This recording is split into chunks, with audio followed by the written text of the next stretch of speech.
The sun had already surrendered half its strength to the late afternoon when the rancher, Cole Maddox, rode across the scorched mesa, his horse's hooves kicking up little ghosts of dust that vanished almost as quickly as they appeared, and he felt in his bones that familiar tug, that strange intuition that something out there wasn't right, the same instinct that had saved his life more times than he could count during the years he'd worked cattle, hunted predators, and fought through the harshest storms the Arizona Territory could throw at a man.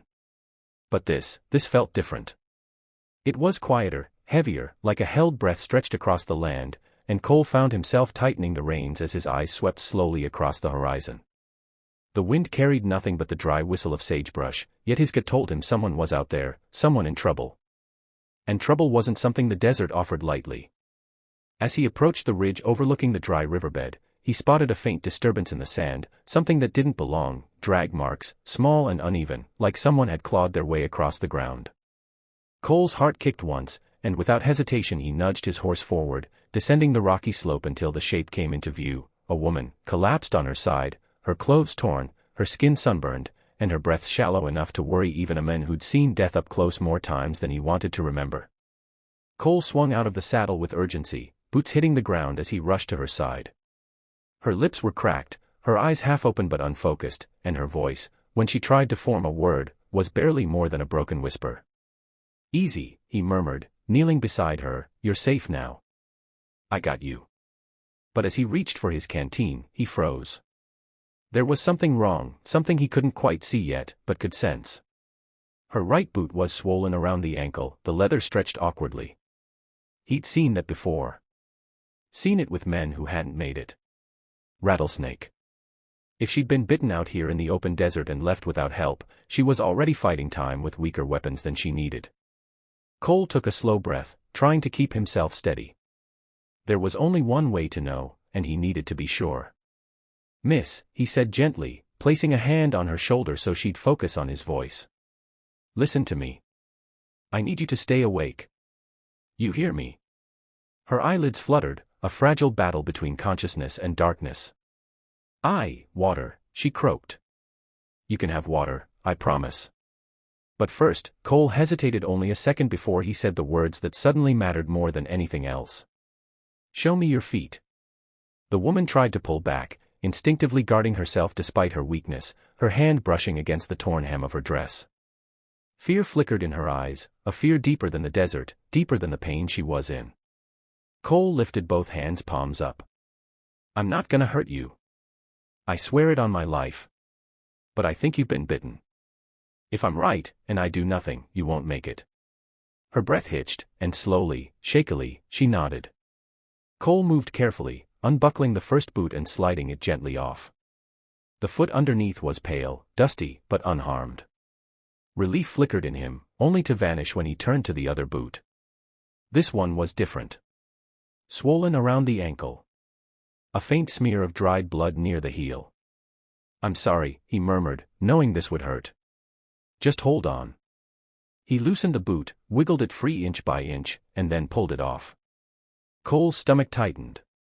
2 puncture marks buried in the swelling, the unmistakable signature of a western diamondback. Hours old. Maybe more.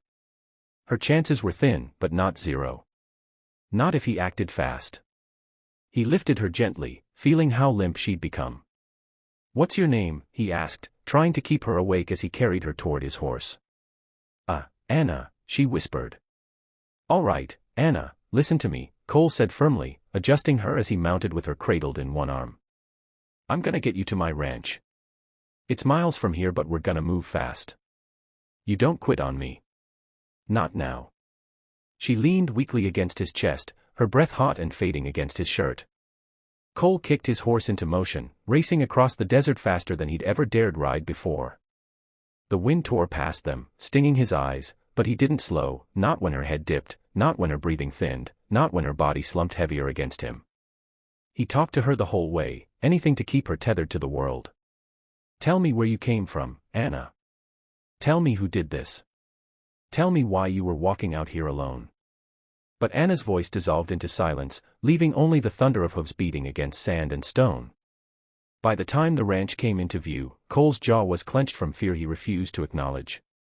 He carried her inside, laid her gently on his bed, and gathered everything he needed: Bandages, charcoal poultice, whiskey for the pain, and clean water. He elevated her leg, cleaned the wound, and worked with practiced, desperate hands. Time became a blur of heat, strain, and his own heartbeat pounding louder than the cicadas buzzing outside. At moments she slipped away, at moments she gasped back, and each time Cole dragged her back to consciousness with words that weren't elegant but were fierce and honest. "Stay with me, Anna. Stay with me. I'm right here. I'm not letting you go." The sun dipped. Lanterns lit. Hours crawled by. And finally, she opened her eyes long enough to meet his with something that was no longer confusion or terror, but fragile trust. "You saved me," she whispered. Cole exhaled, a breath he felt he'd been holding since he first found her. "No," he murmured softly, "you saved yourself. I just helped you fight." Anna closed her eyes again, but this time her breathing was steadier, anchored to life. Cole pulled a chair beside the bed, refusing to leave her side. He didn't know who she was, where she'd come from, or what storm had led her into the jaws of the desert, but he knew this wasn't the end of her story. Not by a long shot.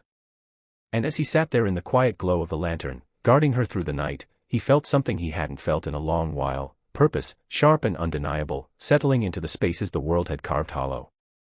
"Rest, Anna," he whispered. "Tomorrow, you tell me everything."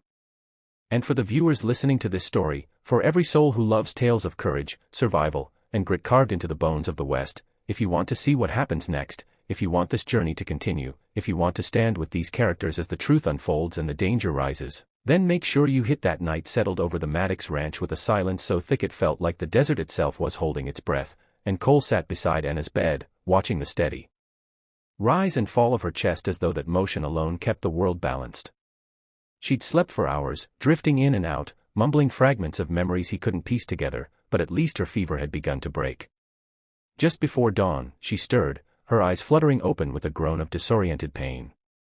Cole leaned forward. "Easy. You're safe." She blinked at him, confusion slowly melting into recognition, then into fear so sudden she tried to sit up.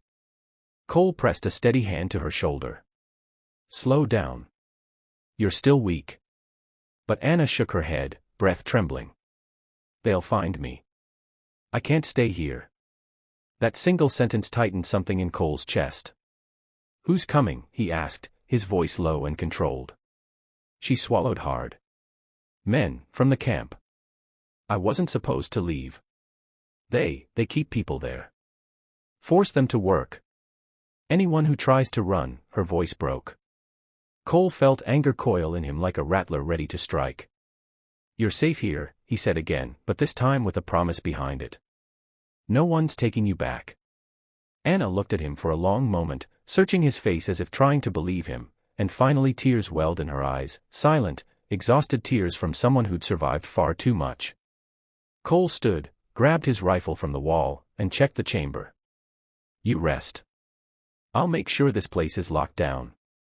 He stepped outside, scanning the land, the horizon still pale with the first touch of morning. Tracks led near his property, fresh ones. Someone had already been close. Cole's jaw tightened. They knew she'd escaped. They were hunting. And they were getting near. When he returned inside, Anna was gripping the bed frame, trying to rise. "If they come, you can't fight them alone," she whispered. "I've done worse with less," Cole replied, easing her back down. "And I'm not letting them drag you into hell again." A distant sound, hooves, echoed faintly across the mesa. Cole moved to the window, eyes narrowing. They were coming faster than he thought. He turned back to Anna, his voice steady but urgent. "Whatever happens next, you stay hidden. I'll handle the rest." Outside, dust began to rise on the horizon. Trouble was closing in. But Cole Maddox had already decided, he wasn't losing her to the desert, or to the devils chasing her. Not now. Not ever. Subscribe to the channel.